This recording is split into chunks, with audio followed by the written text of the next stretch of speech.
Hi,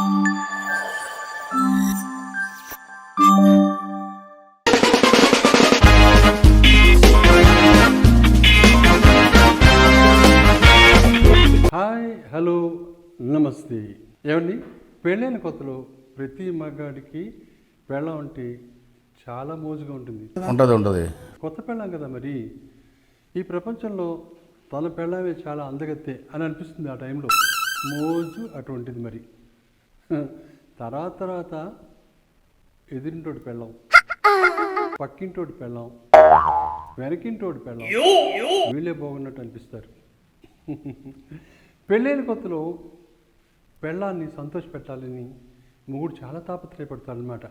మోజు కదా, అంతే. ఏవేవో రకరకాల పనులు తనకి ఇష్టమైనవి చేయాలని ప్రయత్నిస్తాడు. నేను కూడా అలాగే ఒక పిచ్చి పని చేశాను అనమాట. పెళ్ళైన కొత్తలో మావిడితో, ఏమే నీకు విషయం తెలుసా, నేను చికెన్ బిర్యానీ బ్రహ్మాండంగా వండుతాను అని చెప్పాను. ఖతం, బాయ్ బాయ్, టాటా, గుడ్ బాయ్, గయా. అంతటితో ఊరుకోలేదు. వేడి వేడి చికెన్ బిర్యానీ చేసి ఆవిడకి వడ్డిచ్చి తినిపించాను అనమాట.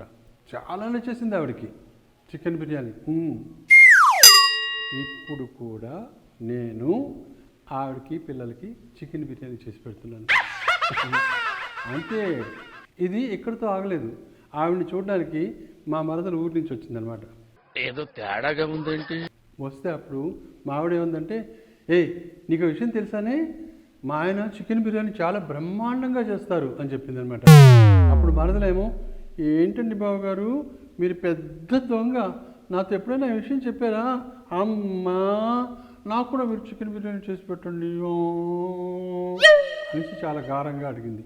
అసలే మరదలు, దానికి తోడు చాలా గారంగా అడిగింది. ఏ బావగారు కాదంటారు చెప్పండి?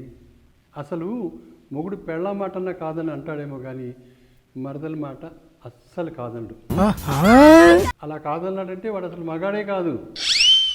మరి నేను మగాడిని కదా, అందుకనే చక్కగా చికెన్ బిర్యానీ చేసి మా మరదలకి తినిపించాను. మా మరదలకు కూడా చాలా బాగా నచ్చేసింది. నచ్చుతుంది, మరి అలా చేస్తాను. సరే, ఇది ఇలా ఉందా. ఒక వారం తర్వాత మా మరిదిగాడు వచ్చాడు. వాడు వచ్చేసరికి ఈ అక్కచెల్లెలు ఇద్దరు వాడితో చెప్పారు, అబ్బా ఆయన చేస్తారు చూడు చికెన్ బిర్యానీ, అద్దరిపోతుంది అని. మా ఆవిడ అప్పుడు ఏముందంటే, ఏమండి మా తమ్ముడు కూడా చక్కగా చికెన్ బిర్యానీ చేసి పెట్టండి, వాడు పాపం రుచి చూస్తాడు అని అంది. అబ్బా ఏం వాడకవయ్యా.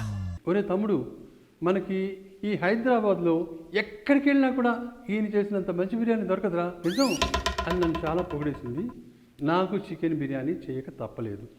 సరే, మా మరదలకైతే వండి పెట్టాను. మరదలు కదా, వీడికి వండాలంటే నాకు ఒళ్ళంతా కారం పూసినట్టు అయిందనమాట.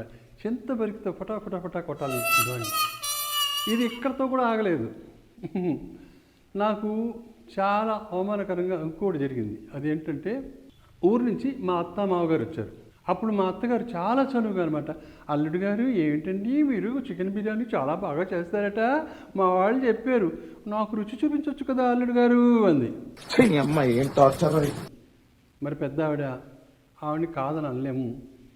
ఏం చేస్తాం, మళ్ళీ చికెన్ బిర్యానీ వండి పెట్టాను. అప్పుడు నాకు అత్తగారికి అలా చికెన్ బిర్యానీ చేసి పెట్టడం నాకు అవమానకరంగా అనిపించింది. ఏం చేస్తాం, అంతే, అక్కడ ఇరుక్కుపోయాను. ఇంకోసారి మా ఇంట్లో కిట్టి పార్టీ జరిగింది.